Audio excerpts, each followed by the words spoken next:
The day after I died, my wife was already running back to her high school sweetheart. While I was missing, presumed alive, she'd scoff. What game is he trying to play now? When she got the call to identify the body, she assumed she'd be able to see the look on my face when my plot failed. But she didn't know I'd been dead for days. The clock struck midnight. I stared at the melting sky blue frosting on the cake on the table. The single candle stuck in it had burned down to nothing. My birthday quietly over. I slowly walked to the table, looked at the forgotten cake, picked it up, and took a bite. "Happy birthday," I said to myself. Then, without a second thought, I threw the entire cake in the trash. Late that night, she came home. I looked toward the woman walking in through the door. "You're back." Jessica Miller looked at me with a cold gaze, frowning in displeasure. "Besides drinking, can you do anything useful?" I swirled the whiskey in my glass and smiled. "Drinking is useful." Then, I stumbled over to her. "Whiskey's a good thing. Here, take a drink." I held the glass to her lips. She narrowed her eyes and slapped my hand away. "You need to go to bed." The force was enough to spill most of the bourbon from the glass. The slap sobered me up a bit. I set down the glass and turned to look at her. "Today's my birthday." Hearing this, Jessica's eyes flickered for a moment, but returned to normal just as quickly. "Since it's my birthday, I guess I should get a gift." I sighed. "If you won't give me one, I'll give you one." Saying that, I took a file from the drawer next to the couch and tossed it on the table. "This is my gift to you." Her eyes scanned the file's cover. The words divorce agreement jumped out. She frowned and asked quietly, "What game are you trying to play now? The two families forced this marriage on us, trapping you with me for all these years. You've suffered. Haven't you always been thinking about your high school boyfriend? Go find him." I handed her the divorce agreement. Before she could react, I gently kissed her forehead. She shoved me away hard after only a few seconds. I almost fell. Lowering my eyes, I said, "It's pretty sad that we ended up like this. It seems like we're not meant to be together for life." Jessica's voice was still cold. "If you'd realized that years ago, we wouldn't have had to torture each other like this." "It's my fault." I forced a smile. "Looks like this sin can only be atoned for with death." Jessica smirked. "You think you have the guts to die?" I paused, my voice dropping slightly. "If I die, next life, I won't love you again." "You can tell me when you're dead," Jessica said, turning and walking away. The door slammed shut. She was gone again. The smile faded from my lips. She still hated me so much. I gave a bitter laugh. I sat down on the couch and took another file from the drawer, my medical report. Terminal cancer. Those suffocating words were printed on the last page of the report. I closed my eyes and held them shut for a long time, then opened them and tore the report to shreds. The scraps of paper scattered across the floor. I looked at the wedding ring on my finger, gently rubbing it. Then, I slowly took it off and placed it on the table. The next morning, I packed all my things and threw them in the car. Without even eating breakfast, I drove away from the mansion. I drove straight ahead, gradually leaving the city behind, and got on the coast highway. I rolled down the window. The wind that blew in was cold and refreshing, whipping my hair around. "Goodbye forever, Jessica Miller." I jerked the steering wheel to the right, released my hands, and floored the gas pedal. Bang! The car slammed into the cliff face on the right at full speed. The front of the car crumpled.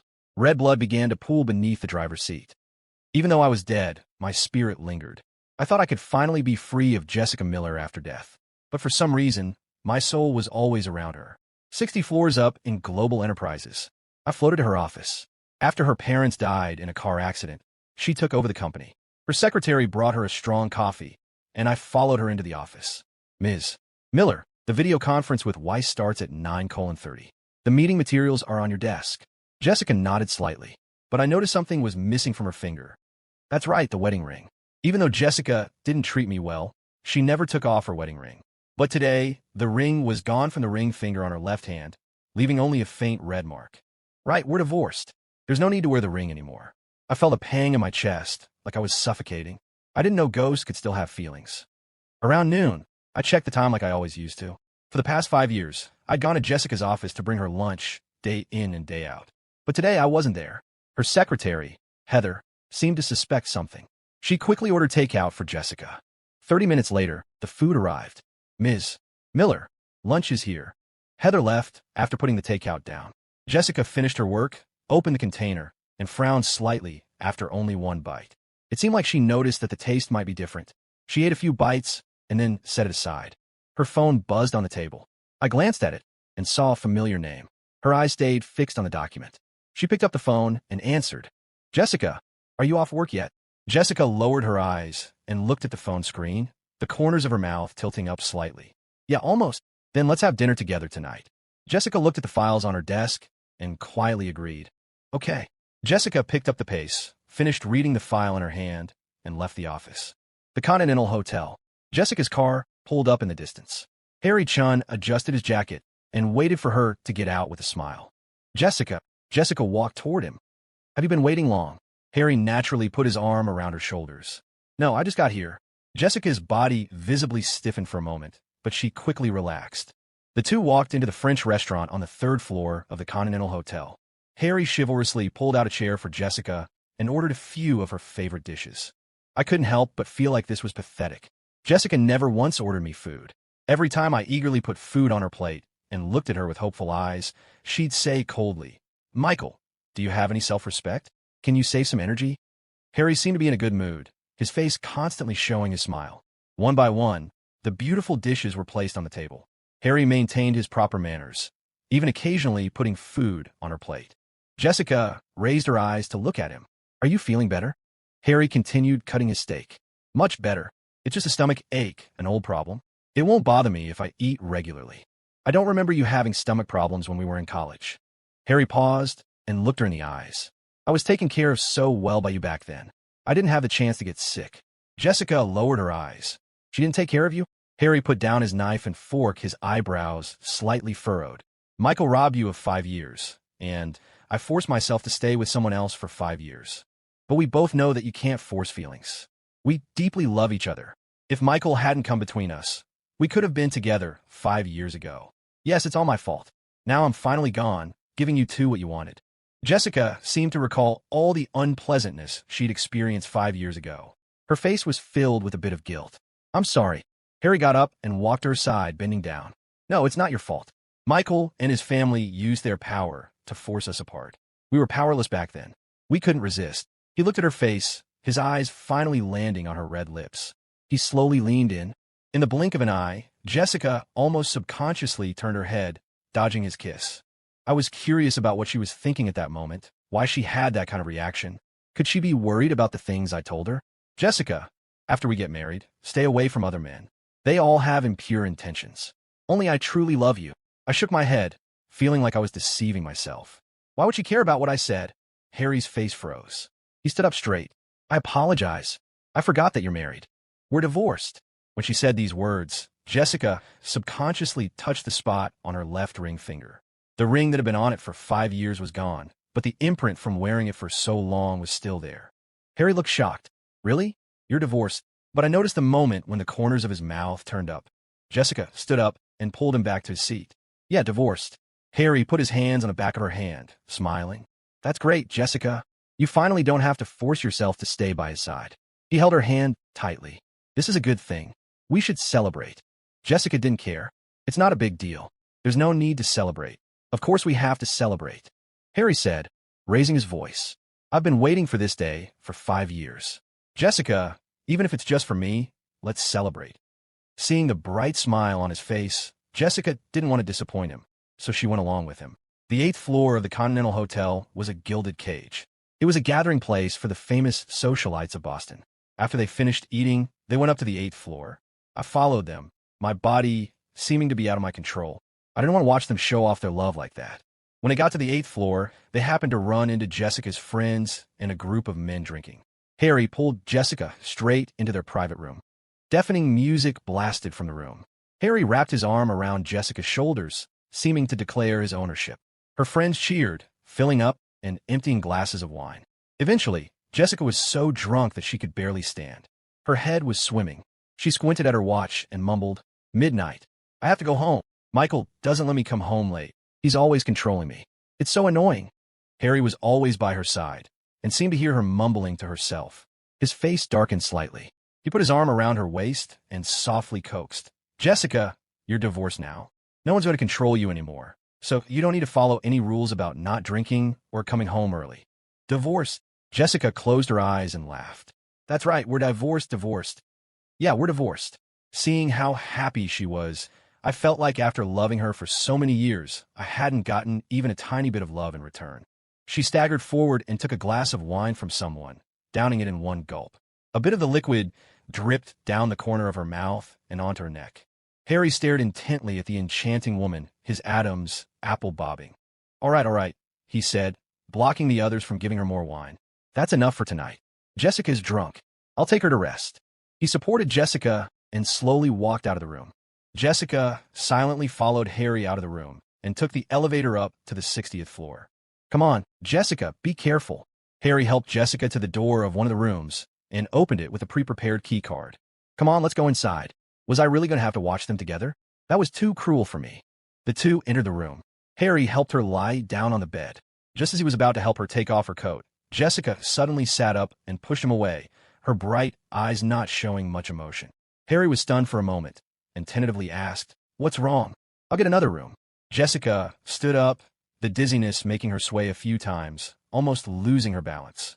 Jessica staggered to the door and happened to bump into the hotel manager walking down the hallway. She had the manager open a room for her and walked into the newly opened room alone, closing the door behind her. I really didn't understand Jessica's actions. Wasn't this the day she'd been waiting for so long? Harry's watery eyes gradually turned cold, eventually revealing his anger. He said quietly, "She's already divorced, but she's still guarding her body for that guy." The next morning, Harry got his emotions in check, put on a perfect smile, and walked down from the 60th floor with Jessica on his arm. As they walked into the hotel lobby, they ran into a familiar face. The magnificent lobby was bustling with people. Harry and Jessica smiled as they looked at someone not far away. It was the hotel's front desk manager, my good friend from childhood, Kevin Olson. I excitedly wanted to run over and tell him not to get involved, but my soul passed right through his body. I sadly remembered that I was already dead. He stood there with his body straightened in a black professional suit, his cold eyes falling on the pair of people leaning on each other. Kevin said sarcastically, "Ms. Miller, you really know how to play. One at home, a group outside. You're having so much fun." Jessica's eyes darkened, but she didn't say anything. Harry stopped smiling and took a step forward, protecting Jessica in front of him like a guardian. "Kevin, this is between the three of us. It's none of your business. 5 years ago, Michael used his family's power to force Jessica to marry him. If it weren't for him, Jessica and I wouldn't have been separated for so long. Besides, Michael's not doing anything with his life now. What help can he give Jessica? He's just a freeloader." Kevin looked at Jessica provocatively. "Freeloader? Relying on a woman? I've never seen a friend be able to do what Michael did. He threw away his career for a woman." "Shut up." Harry glared angrily at Kevin. "I know what kind of person Jessica is. I won't let you slander her like that." "You won't let me? In what capacity won't you let me? As a third party?" Harry said to Kevin, "I knew Jessica before you. Michael was the third party who cut in between us." Kevin sneered. "How I remember it. You were a gold digger back then. You dumped Jessica and went abroad with a rich girl." Harry glanced at Jessica with a guilty conscience and hurriedly explained, "If Michael hadn't cut in, how could I have left Jessica?" "You've got the order backwards," Kevin said dismissively. 5 years is enough time to raise a dog to wag its tail and beg for food. Not to mention how I treated Jessica so well, giving her everything. In the end, I couldn't even get her to look at me." Kevin stared at Jessica. "I hope you really didn't fall in love with him. Otherwise, when you realize what you've lost, you'll understand what it means to regret it forever." Seeing my friend standing up for me like that, remembering that he was the first person to know about my death and how he broke down when he arrived at the hospital and saw my body, I wanted to tell him not to waste any more time on this woman. She wouldn't care at all. But now, Kevin was so angry that he couldn't wait to tear the two people in front of him apart with his own hands. I knew that he hated it in his heart. He hated how useless I was, and hated how this woman didn't know what was good for her. When Jessica looked at him indifferently, her voice was cold. "I don't love him." Kevin sneered. "I hope you can remember what you said today. Don't regret it for the rest of your life." Kevin coldly left those words behind, and then clenched his fists and turned around and left. Jessica drove back to the company and was busy as usual. The hangover from a night before gave her a headache. After a brief break after the meeting, she had her secretary bring in another extra strong coffee. While waiting for the coffee, she took out her personal cell phone that had been quiet all night and looked through it. I looked over at the phone screen. Harry had asked her out to dinner that night, so she sent him a message saying that she had something to do tonight and would reschedule. After sending the message, she flipped through all the messages and call logs back and forth. It seemed like she was looking for something, waiting for something. She lowered her eyes, staying silent for a moment. Just then, Heather walked in with the coffee. "Ms. Miller, your coffee." Jessica gave the phone one last glance, raised her eyes to look at Heather, and asked casually, "Has Michael called?" Heather froze for a moment, then replied, "No." Jessica lowered her eyes and didn't say anything else. Heather's expression was puzzled. I guess that Jessica had probably never asked about me. After all, I was the one who was always fawning over her. After drinking the hot coffee, Jessica put down her phone and refocused on her work. At noon, Heather ordered a box lunch for her. Jessica ate 2 bites, and her eyebrows furrowed again. "Where did you order this box lunch?" "Huaxing restaurant." Heather thought for a moment and asked hesitantly, "Is the food not to your taste? Do you want me to order a new one?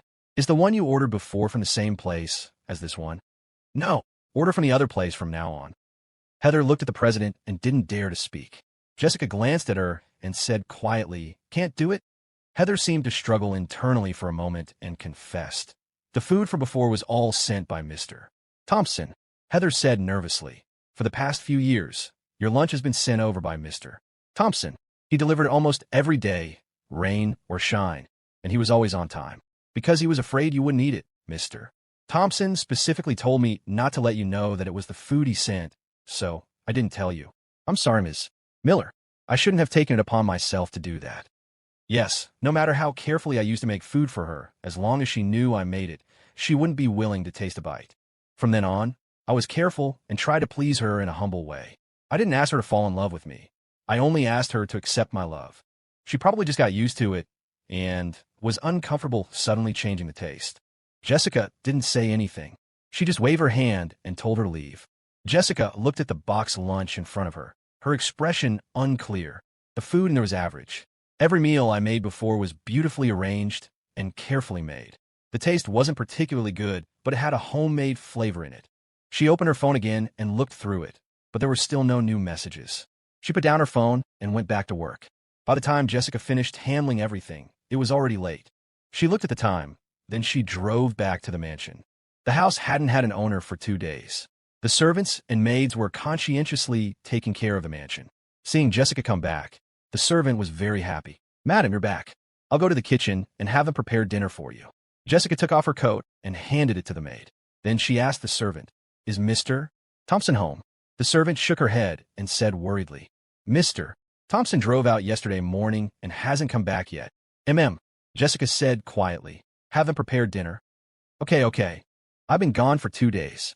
Didn't she notice?" Jessica went upstairs and returned to our room. After walking around the room, she noticed that it was much emptier. All my things were gone. All the clothes and shoes in my closet were gone, and all my personal belongings had been swept away. And the man who had been waiting for her to come home every day for 5 years was also gone. She realized that I had completely left this place, left her. Jessica looked at the empty bedroom, and suddenly an indescribable feeling filled her entire heart. She sat down on the couch. Her eyes landed on the wedding ring shimmering in the light. This ring was one of a pair with the one she used to wear. She picked up the ring, and a wave gently washed over her deep sea-like eyes. Jessica gripped the ring tightly in her hand, her face a bit lost. Maybe she thought I finally chose to leave. The next day, Jessica returned to the company on time. The morning meeting was still in progress. Harry arrived in a hurry. After the meeting ended, Jessica returned to her office and saw Harry, who had come without an appointment. She was a little surprised. "What are you doing here?" Harry put down the coffee in his hand and went up to her. "I didn't get a date with a busy person yesterday, so I had to come here in person to find you today." Jessica sat back in her chair and looked at the mountain of files on her desk. She said helplessly, "I might not be that fast." Harry said considerately, "It's okay, I'll wait for you to finish." Time passed bit by bit. Before she knew it, an hour had passed. Jessica had finished dealing with all the files on her desk and was just about to get up to take Harry to dinner when her phone rang. She looked at the screen and still hesitated to answer it. This was her personal cell phone number, and very few people knew about it. The voice on the other end of the phone was very cold. "Jessica Miller, this is Kevin Olson. Come to the police station." Jessica asked quietly, "What's wrong?" Between her and Kevin, there was no other interaction except me. Kevin's voice was as cold as ice. "Thompson's body is going to be cremated. We need your signature for the cremation process." The cremation process required the signature of the deceased family, and my parents had already passed away. Other than Jessica, there was no other family member. Although we had signed a divorce agreement, we hadn't gone through the final divorce procedure. Therefore, in the eyes of the law, Jessica was still my only family member. Jessica narrowed her eyes. What did you say? Body? Cremation? Kevin repeated coldly. I said that Thompson's body is going to be cremated. We need your signature. Jessica obviously didn't believe him. She said in a deep voice, Are these tricks fun? You'll know if it's a trick when you get here. After saying that, Kevin hung up the phone. The corners of Jessica's mouth slightly curled into a sarcastic smile. After hiding for 2 days, he's finally willing to show himself. Harry approached Jessica and asked softly, Jessica, who was that? Jessica came back to her senses and looked apologetically. I'm sorry, Harry, I have something to deal with. I can't have lunch with you. Harry's expression froze, but he quickly put on a smile. It's okay, work is important. We can have dinner together next time. Okay. She went to the parking lot to get her car and drove to the police station. When she arrived at the police station, she looked indifferent, obviously thinking that this was a trick played by me and Kevin to win her back. She was definitely going to see me with a smug look on my face. But it wasn't. When she arrived at the police station, she only saw Kevin standing among a few police officers, his expression sad. She frowned and walked over. Kevin glanced at her indifferently and said to the police officer next to him, She's Thompson's wife. She can sign. Kevin's voice was also hoarse. Jessica asked impatiently, What are you guys doing? One of the police officers comforted her. Please accept our condolences. Jessica's pupils shrank slightly, not quite understanding what he meant. I'll take you to see the body first, to confirm. She followed the police officer. I really want to know what kind of expression she would have when she saw my body, and if she would be a little sad. I followed them to a room. There was a bed in the room, and a person was lying on the bed, covered in a white sheet from head to toe. The body has been left for 2 days and 2 nights. The weather is hot now, and the injured parts have started to rot. The bruises are also coming out. It'll stink soon, so we recommend cremating it as soon as possible. The body, Jessica said, I don't quite understand what you're saying. The police officer explained softly, Your husband had a car accident 2 days ago and died on the spot. Jessica was a little at a loss after hearing this shocking news. She subconsciously clenched her hands at her side. How is this possible? She didn't believe that the person lying on the bed was me. She walked step by step to the bed, her fingertips trembling slightly as she touched the white cloth, just about to lift it. But she paused and slowly lifted the white cloth after a long time. Jessica stared blankly at the man in front of her, who was so familiar that he was almost engraved in her bones. She didn't come back to her senses for a long time. She just stared at me silently, without saying a word. As expected, she was still so cold to me, and couldn't see any emotion in her eyes. Jessica thought back. Are you saying he committed suicide? Kevin sneered. There are no accidents. He was just stabbed in the heart by you and stabbed in the body by a terminal illness. Either way, he couldn't live anymore. Jessica, Thompson treated you so well. He never did anything to let you down. You think Thompson restricted your freedom, but he was just a chess piece of family benefit. Yet he had to bear all your hatred and anger. Jessica stood there in a daze, her eyes drooping slightly. Jessica looked at the confirmation in front of her, and her heart shrank slightly. She slowly signed the confirmation. Jessica watched as the body was pushed into the furnace, and the raging fire gradually submerged and devoured me. After the cremation, the staff at the crematorium packed the ashes and took them out. Kevin subconsciously reached out to take them, but Jessica took them away halfway. Jessica looked at Kevin indifferently, holding the urn. He was my husband. I'll take care of his funeral. No need. Kevin stood in front of her. As he said that, he reached out to snatch it. Jessica hugged the urn tightly and dodged. He was my husband. I'll take care of his funeral, Jessica emphasized. Jessica returned to the mansion with the urn. She hugged the urn and went back to the room. Jessica, who hadn't slept all night, had her hair disheveled, and her face was a little tired. She was silent for a moment before hugging the urn, getting up, opening the door, and walking out. When she went down the stairs, Jessica missed 2 steps and fell down. She subconsciously held the urn tightly in her arms, afraid that it would collide. Jessica carefully placed the urn on the table in the middle of the hall and personally checked all the items needed for the funeral. Michael Thompson was to be buried early tomorrow morning. There were still many things to prepare before the burial. Kevin came over early in the morning. Not long after, Harry and a few classmates came together. Jessica's eyes had been fixed on the urn placed on the table, silent and quiet. Harry looked at the table and pursed his lips. He suddenly said, Maybe this is the best result. He won't be sad because he can't get love anymore. And Jessica and I will have no obstacles from now on. Kevin's eyes were red. He looked at Harry, his voice colder than ever. The original partner hasn't been buried yet, and the third party dares to come to the door and talk nonsense, congratulating the future. As he said that, he punched Harry. Yep. Harry was about to fight back. Enough. Just as Harry was about to retort, Jessica suddenly interrupted in a deep voice. Her face didn't show much emotion. She just said quietly to Harry, "You can go back now." Harry took a step forward and explained, "Jessica, I don't mean anything else. I just think this is a release for the three of us. I know you feel guilty, but you can't blame his death on yourself." Jessica raised her eyes to look at Harry, her voice much gloomier than before. "Leave now." Harry reached out to grab her arm, but she dodged.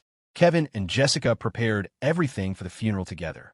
Jessica looked at the dishes placed by the servant in front of her, and suddenly remembered the familiar taste of homemade food for the past 5 years, which had unconsciously invaded all her taste buds. Her eyes returned to his smiling face on the wedding photo. She muttered, I'm sorry. She squatted down and buried her face in her arms, her shoulders trembling. Maybe she remembered the words I had told her. "Jessica, after we get married, you can't do anything to let me down. You have to stay away from other men." So she would come home on time every day. Maybe she could remember the little things from before. After we got married, for her first birthday, I carefully made an album for her. For her second birthday, I went to her hometown to learn how to make her special snacks and made them for her to eat. For her third birthday, I personally made a bowl of longevity noodles and brought them to her at 12:00 a.m. on the dot. Fourth birthday. Suddenly, she couldn't find any memories of her fourth birthday. That's right, her fourth birthday wasn't spent with me. That day, Harry called her. She drove to see him without hesitation. I saw her get up and walk to the cabinet, taking out the album I had given her from the drawer. She looked at the photos one by one. It seemed unbelievable that a person so alive could make her feel a little sad in her heart. On the day of the funeral, the sky began to drizzle. Kevin came over early in the morning, holding a black umbrella and standing silently in front of the tombstone. Many people left after mourning in front of the tombstone. In the end, only Jessica and Kevin were left in front of the tomb. And Jessica's eyes were too deep, and it was difficult for others to see any other emotions in her eyes. When did he get cancer? Kevin stepped forward and bent down, wiping the rain off the photo with his sleeve. 1 week ago, a few of us had dinner together, and he suddenly had severe abdominal pain and passed out. I sent him to the hospital. The diagnosis report should have been taken the day before he committed suicide. He called me and said some strange things. Jessica, compared to the pain that terminal illness brought him, the thing that made him the most desperate was that you didn't love him. Jessica didn't know how she got back to the mansion. She ignored everything and walked straight upstairs, returning to the room. There was nothing of Michael's in the room anymore. Jessica lay on the bed. It was a little hard. Her hands started to reach around. Finally, she was about to find something I had hidden under my pillow. It was a USB drive. After plugging it into the computer, inside, I had recorded many things, videos, diaries, all related to her. Jessica's fingertips trembled slightly. She stared and looked at them one by one. When she flipped to the end, her eyes were inexplicably sore. The last one was written before my accident. I want to spend a birthday with Jessica. Birthday? It seemed like she didn't come back until after 12 o'clock that day. Her heart was aching. She carefully recalled everything that had happened that day. Kevin said that she got the diagnosis report on her birthday, and that night, she gave him a divorce agreement. He said, "If I die, next life I won't love you again." And she said, "You can tell me when you're dead." Jessica's heart seemed to be tightly gripped together, and all the strength in her body was suddenly drained. And my spirit became more transparent. The reason why I didn't want to leave all along was probably just to get an answer. Servant's side story. After the funeral, Madame changed. She went to work and got off work on time as usual, seemingly normal. Even her secretary, Heather, noticed her abnormality. She used to go to work on time, but she rarely got off work on time. But now, as long as it was time to get off work, she would drop everything and go home. And at noon, the president actually brought her own lunch. The lunchbox was exactly the same as the one Mr. Thompson used to bring to the company. For example, when she was working hard, she looked up casually and asked, "Has Mr. Thompson called today?" During the break, when the secretary brought in coffee, Heather froze for a moment and replied, "No." Madam would lower her eyes and mutter to herself, "She's still angry." Heather looked in shock at the woman who had refocused on her work. She went to work and got off work at the company as usual every day. After coming back, she would have people send dinner to her room, and she had to prepare 2 servings for dinner. At night, she often went to the wine cabinet to get a bottle of good wine upstairs, and there were 2 glasses prepared as well. That night, Madame went upstairs with a bottle of red wine as usual, but suddenly stopped in front of the stairs. Madame looked at the side, and a smile appeared on the corner of her mouth. Go prepare some snacks for Mr. Thompson to have with his wine. Yes. The servant's attention was only on the snacks that were coming later. It took her a while to realize the problem. The servant was shocked. Prepare for Mr. Thompson. Ma, Madam. Madame's arms were still folded, and her eyes didn't move away from her side. She just replied softly, Madame turned back to look at the servant. The smile on her face hadn't faded. Mr. Thompson likes to eat snacks when he drinks. Go prepare some. The servant rubbed her eyes, and the shock on her face deepened. Madam, what are you holding? Madame frowned slightly, and a look of displeasure appeared in her eyes. Michael's right here. Can't you see him? After saying that, she turned to look back, stayed silent for a moment, and started talking to herself. I know. I don't blame her. It's just that you're standing here, and she didn't even see you. Aside from Madame's occasional confusing actions, life didn't seem to have changed at all. She often showed everyone the feeling that Michael Thompson was still alive. Madame treated the imaginary Mr. Thompson very well. She became more and more accommodating to Mr. Thompson. The kitchen had to make the food he liked, and the sofa in the living room was changed to his favorite color. These actions all showed Madame's longing for Mr. Thompson. Harry found out about Madame's current situation from somewhere, broke into the mansion, and came to find her. When Madame saw Harry, she didn't say anything. She just put the dessert she was holding on the side, but there wasn't anyone sitting on the sofa on that side. He looked at her in disbelief. Michael Thompson is dead. How long are you going to keep lying to yourself? He grabbed her arms tightly with both hands. Jessica pulled away his hands indifferently. You can go back now. Don't come here again in the future. Michael doesn't like other men coming to the house. Harry stood up. Are you going to wake up? Michael died a long time ago. He can't even see your guilt and regret. Madame's face didn't have much emotion. She reached out and touched something on the side, as if she was comforting something. She faced Harry. You can go back now. Harry stared at her blankly. What do you mean? I love Michael. You can go. I don't want to see you again. Then what about me? What am I? Harry's eyes widened. You're really deceiving yourself. After Harry left, Madame looked back at the sofa. The gentle person had already disappeared. She searched everywhere, but she couldn't find even a trace of him. Madame muttered, Are you angry? Her stomach suddenly contracted, and she ran into the bathroom, feeling sick. A maid saw it. She turned around and took out her cell phone to make a call. Mr. Chin, you should come back. Madame is throwing up. The focused maid didn't notice the woman approaching from behind. Until the cold air invaded her body and mind, the maid realized. Madam.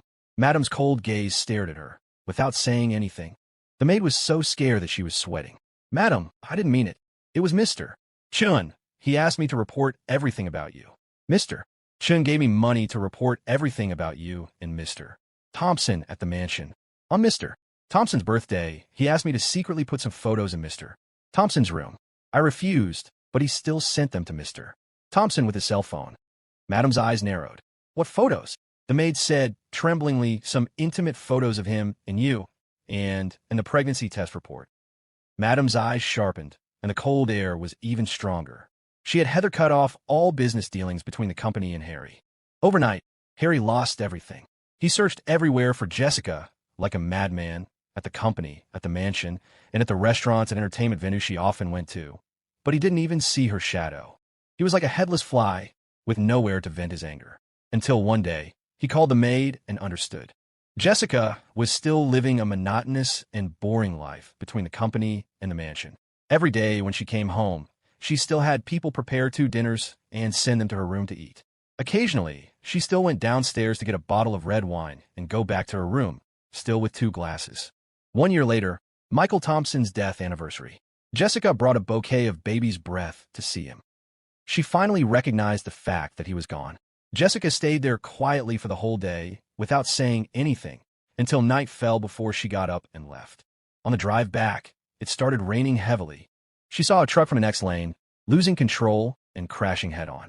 Her hand subconsciously wanted to turn the steering wheel, but in that 1 second, she remembered the lifeless body she had seen at the police station last year. She released the steering wheel.